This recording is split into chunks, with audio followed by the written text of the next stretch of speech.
লালমনিরহাটের হাতীবান্ধা উপজেলার গড্ডিমারি ইউনিয়নের তালেব মোড় থেকে দক্ষিণ পাশে অবদা যে বেড়িবাঁধটি আছে, এই বেড়িবাঁধটি কিন্তু তিস্তা নদীর পানির চাপে ধসে যাচ্ছে। এমন একটি সংবাদ কয়েকদিন ধরে বিভিন্ন গণমাধ্যমে প্রকাশ হয়। এই সংবাদটি গণমাধ্যমে প্রকাশ হওয়ার পর এটি মেরামতের জন্য এগিয়ে আসে লালমনিরহাট পানি উন্নয়ন বোর্ড। ইতিমধ্যে জিও ব্যাগ কিন্তু এসে পৌঁছেছে এই ভাঙনের স্থানে, কিন্তু 3 দিনেও এটি মেরামতের কাজ শুরু করতে পারেনি পানি উন্নয়ন বোর্ড। কী কারণে এই কাজ শুরু করতে পারেনি, এটির খোঁজখবর নিয়ে আমরা যেটা জানতে পেরেছি, স্থানীয় দ্বন্দ্বের কারণে এই কাজ শুরু করতে পারেনি। এই কাজকে নিয়ে স্থানীয় কিছু নেতাদের মধ্যে দ্বন্দ্ব শুরু হয়ে গেছে। কে বস্তা দেবে, বস্তা ভরাবে, কে শ্রমিক দেবে, কে বালু দেবে, কে মেশিন দেবে, এইটির ভাগাভাগি নিয়ে তাদের মাঝে দ্বন্দ্ব সৃষ্টি হয়েছে।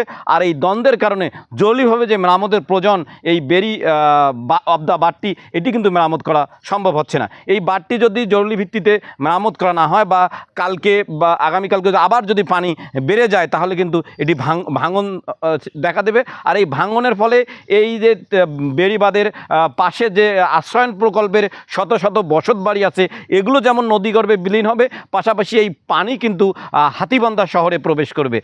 তাই স্থানীয় লোকজন জরুরি ভিত্তিতে এই বেড়িবাঁধ মেরামতের কাজ শুরুর দাবি জানিয়েছেন। হাদুজ্জামান সাজু, এলনুচ অনলাইন, লালমনিরহাট।